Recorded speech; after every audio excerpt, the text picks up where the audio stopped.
हे ख्रिस्ता, आम्ही तुला भजतो आणि तुझी स्तुती करतो, कारण तुझ्या पवित्र कृसाद्वारे तू सर्व जगाचे तारण केले आहेस. ऐबा दाखवर वाट, वाट भासून गेलो आम्ही विजेत. ऐबा दाखवर वाट, वाट भासून गेलो आम्ही विजेत.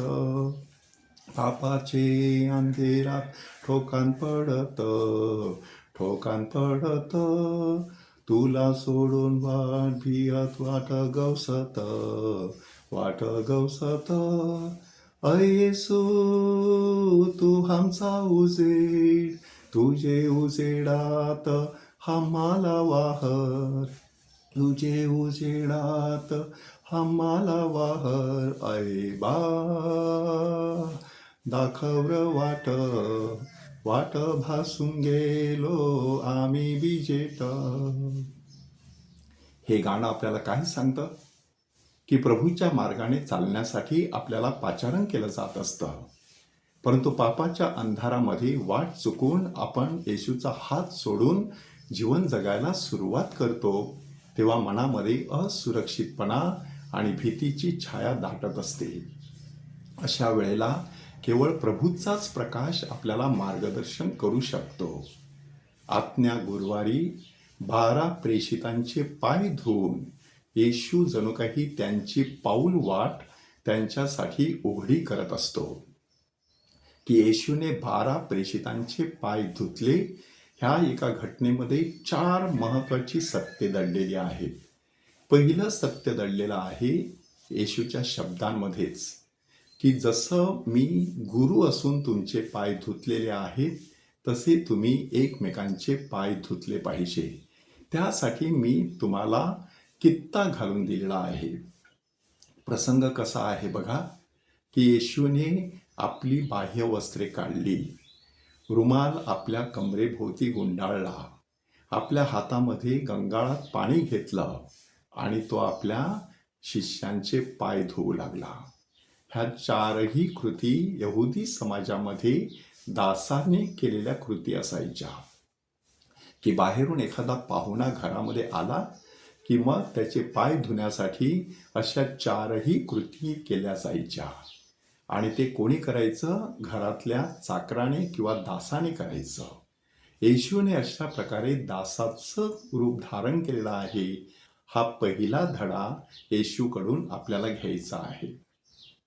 दुसरा धडा, की येशू सांगत आहे, खरोखर जर तुमची एकमेकांवरती प्रीती असली तर ती प्रीती प्रत्यक्ष कृतीमधून दिसून येईल.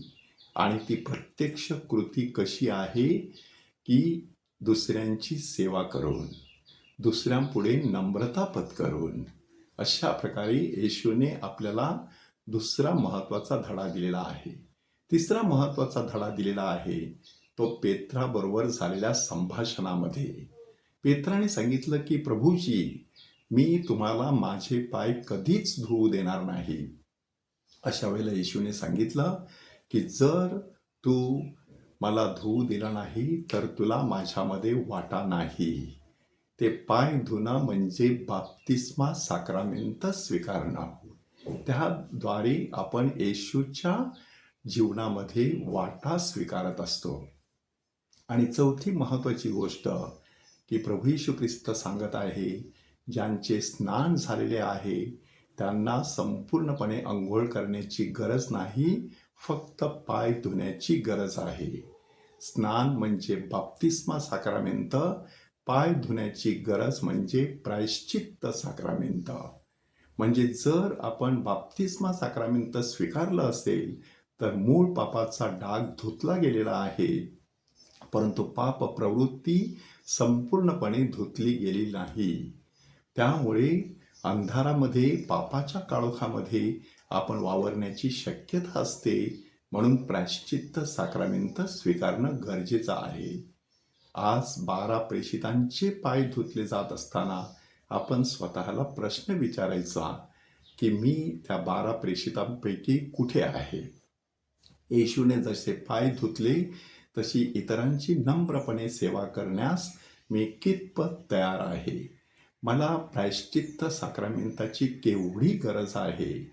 उरलेल्या दिवसामध्ये एक चांगलं कुंसार करूया, नवीन जीवनाला सुरुवात करूया. हे प्रभो आम्हावर दया कर, हे प्रभो आम्हावर दया कर.